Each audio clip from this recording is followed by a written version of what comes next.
Hello friends, video शुरू करने से पहले मेरे चैनल को लाइक कीजिए, सब्सक्राइब कीजिए, शेयर कीजिए, बेल आइकन पे क्लिक कीजिए जिससे कि मेरे आने वाली वीडियोस का नोटिफिकेशन सबसे पहले आपको मिल सके। आज हम मैथ्स में स्टार्ट करते हैं चैप्टर 1 प्योर अर्थमेटिक। सबसे पहले हम सीखेंगे आखिर ये नेचुरल नंबर्स क्या होते हैं।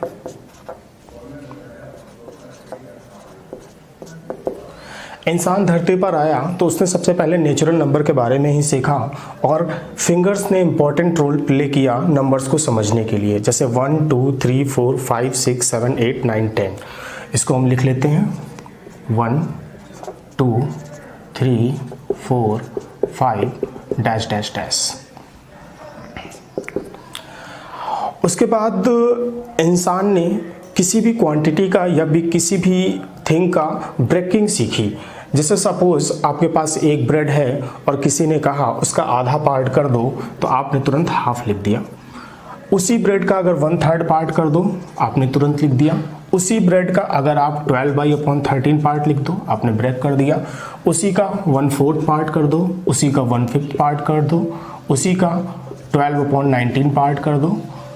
तो ये जो है इस तरीके का किसी भी क्वांटिटी का जो ब्रेकिंग है एक क्वांटिटी का, वो कहलाता है फ्रैक्शन।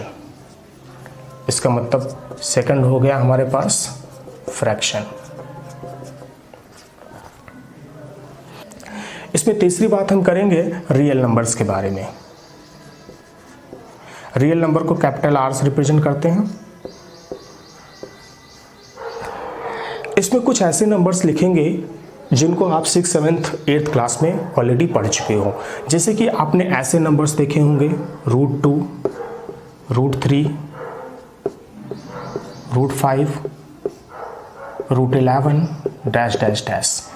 इसके अलावा कुछ आपने ऐसे भी नंबर्स देखे होंगे -1/3, 1/2 minus, 1/2 plus, 1/3 plus, 11/13 dash dash dash. और कुछ नंबर आपने ऐसे भी देखे होंगे जैसे -3, -2, 0, -1 भी लिख लेते हैं, 0, 1, 2, 3 और ये नंबर हमारे ऐसे रन कर गए। यहाँ पर आपने देखा कि जो रियल नंबर्स हैं उसमें काफ़ी वैरायटीज़ हैं। जैसे कि एक वैरायटी इस टाइप की, जो रूट्स के अंदर नंबर लिखे होते हैं उन्हें हम बोलते हैं इरेशनल नंबर, और जो रूट के अंदर नहीं लिखे होते हैं उन्हें हम बोलते हैं रेशनल नंबर। मतलब ये जो रेड वाला लाइन है ये रेशनल नंबर को रिप्रेजेंट करता है।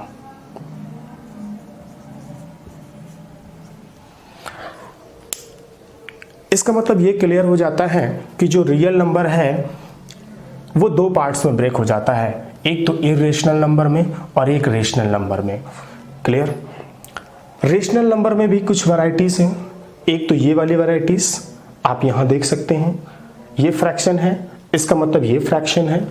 और जो नीचे वाला नंबर है ये नंबर्स कंप्लीट नंबर हैं, जैसे 1 -1 2 -2 3 -3। ठीक है, तो जो ऐसे नंबर्स होते हैं उन्हें बोलते हैं इंटीजर। ऐसे नंबर्स को क्या बोला जाता है? ये नंबर्स क्या कहलाएंगे? इंटीजर। ये जो नंबर्स हैं ब्लैक वाले, ये जो नंबर्स हैं ये कहलाएंगे इंटीजर। और जो ये वाले नंबर्स हैं ये नंबर्स कहलाएंगे फ्रैक्शन। क्लियर? अब देखिए जरा, फ्रैक्शन में भी दो बातें होती हैं। एक तो ऐसे नंबर्स जिनके आगे नेगेटिव साइन लगा हुआ है, और ऐसे फ्रैक्शन जिनके आगे पॉजिटिव साइन लगा हुआ है। इसका मतलब फ्रैक्शन दो पार्ट्स में ब्रेक हो जाएगा, एक नेगेटिव फ्रैक्शन, एक पॉजिटिव फ्रैक्शन। अब बात कर लेते हैं इंटीजर की। इंटीजर देखिएगा, इंटीजर 3 पार्ट्स में ब्रेक है। एक तो नेगेटिव वाला पार्ट, इसलिए नेगेटिव को कहेंगे नेगेटिव इंटीजर। जीरो का मतलब नल, इसका मतलब जीरो जो है वो नल इंटीजर है। और जो पॉजिटिव लिखे हुए हैं ये सारे नंबर्स है तो इंटीजर और कंप्लीट नंबर है 1 2 3 4, ऐसे नंबर्स को बोलते हैं पॉजिटिव इंटीजर। इसका मतलब ये हो गया कि जो रियल नंबर है कई वैरायटीज़ में डिवीज़न होता है इसका, उसका डिवीज़न देख लेते हैं एक चार्ट के थ्रू। इसको इरेज कर देते हैं। चलिए हम चार्ट बना लेते हैं। इधर लिखेंगे रियल नंबर। रियल नंबर आपने देखा दो पार्ट में ब्रेक हो गया, एक तो इर्रेशनल नंबर और दूसरा हमारा हो गया रेशनल नंबर। अब आपने देखा जो रेशनल नंबर है वो दो पार्ट्स में ब्रेक होगा, एक फ्रैक्शन और एक इंटीजर। तो जो रेशनल नंबर है वो फर्दर दो पार्ट में ब्रेक हो गया, एक तो फ्रैक्शन और दूसरा है हमारे पास इंटीजर। क्लियर? अब देखिएगा जो इंटीजर है उसे हम z और i से रिप्रेजेंट करते हैं। क्लियर? अब इंटीजर में भी देखिएगा तीन वैरायटीज हैं। इंटीजर में तीन वैरायटीज हैं, कौन कौन सी? नेगेटिव इंटीजर, नल इंटीजर और पॉजिटिव इंटीजर। इसको भी लिख लेते हैं।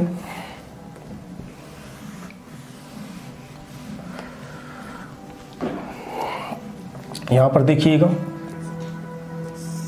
ये तीन पार्ट में ब्रेक हो जाता है।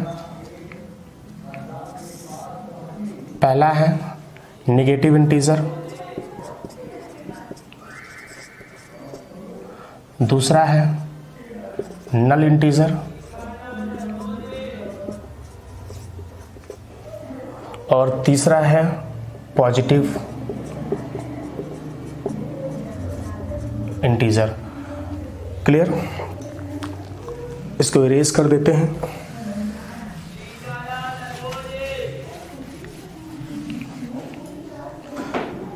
जो नेगेटिव इंटीजर है उसे हम z माइनस और i माइनस से रिप्रेजेंट करेंगे और जो पॉजिटिव इंटीजर है उसे z प्लस और i प्लस से रिप्रेजेंट करेंगे।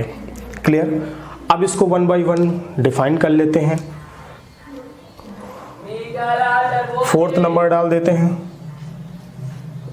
और फोर्थ नंबर पर हम डिफाइन कर लेते हैं इर्रेशनल नंबर।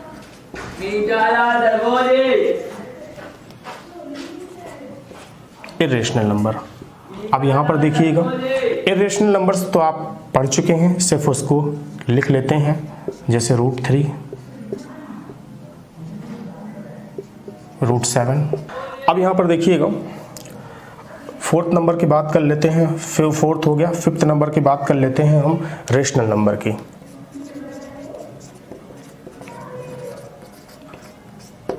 बिकॉज आपके यहाँ रेशनल नंबर की डेफिनेशन भी डिफाइन की गई है तो उसको भी लिख लेते हैं। डेफिनेशन लिख लीजिएगा, the number which can be expressed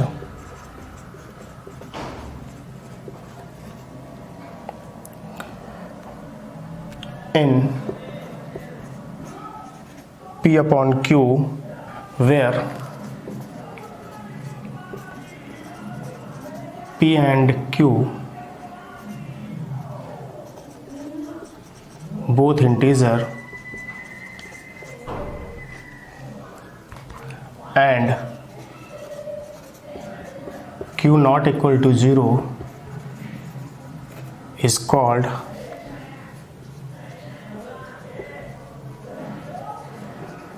rational number.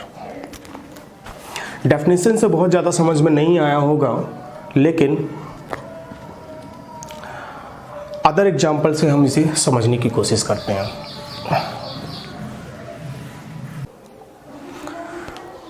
यहाँ पर हम कुछ नंबर्स लेते हैं, जैसे कि 1/3, 3 और 0।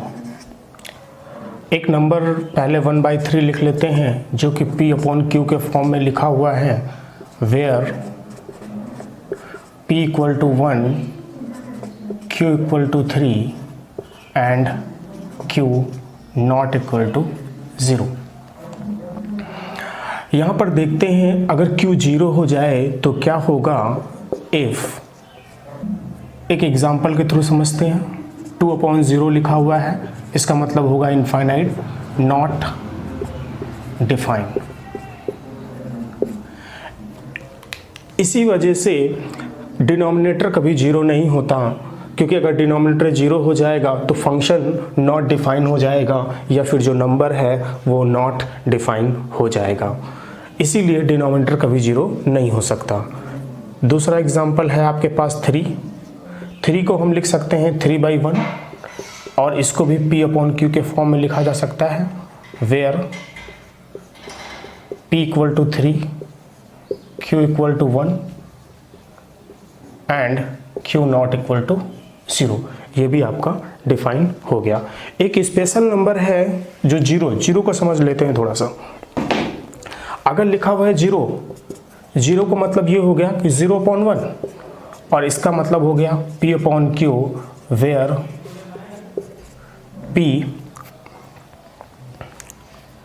= 0, Q = 1 एंड Q ≠ 0। यहाँ से देखिएगा न्यूमरेटर तो जीरो हो सकता है लेकिन डिनोमिनेटर कभी जीरो नहीं होगा। तो ये जो नंबर्स हैं वो नंबर्स कहलाए रेशनल नंबर। 6 नंबर पे हम फ्रैक्शन देख लेते हैं।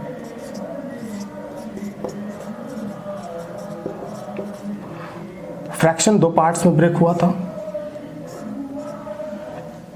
पहला नेगेटिव फ्रैक्शन, आपको याद होगा अभी ऊपर लिखाया जा चुका है। सिर्फ आप -½ -1/3 ऐसे नंबर्स आप लिख लीजिए। एक होगा पॉजिटिव फ्रैक्शन,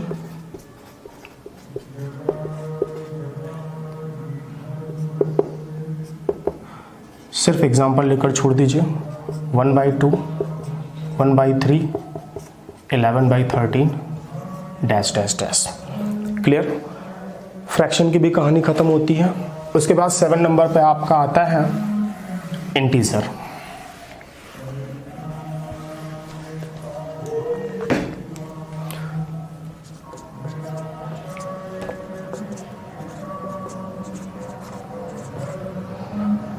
इंटीजर को आपको पहले ही बताया जा चुका है कैसे डिफाइन करना है। इंटीजर 3 टाइप्स के थे आपके पास।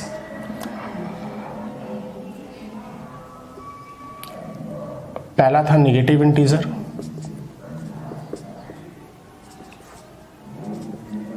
सिर्फ आप नंबर लेकर छोड़ दीजिए। -3, -2, -1, -11 ऐसे नंबर्स होंगे। दूसरा हो जाएगा आपके पास नल इंटीजर, सिर्फ आप एग्जांपल लेकर छोड़ दीजिए, इसमें सिर्फ 0 आएगा। तीसरा आप लिख लीजिएगा पॉजिटिव इंटीजर,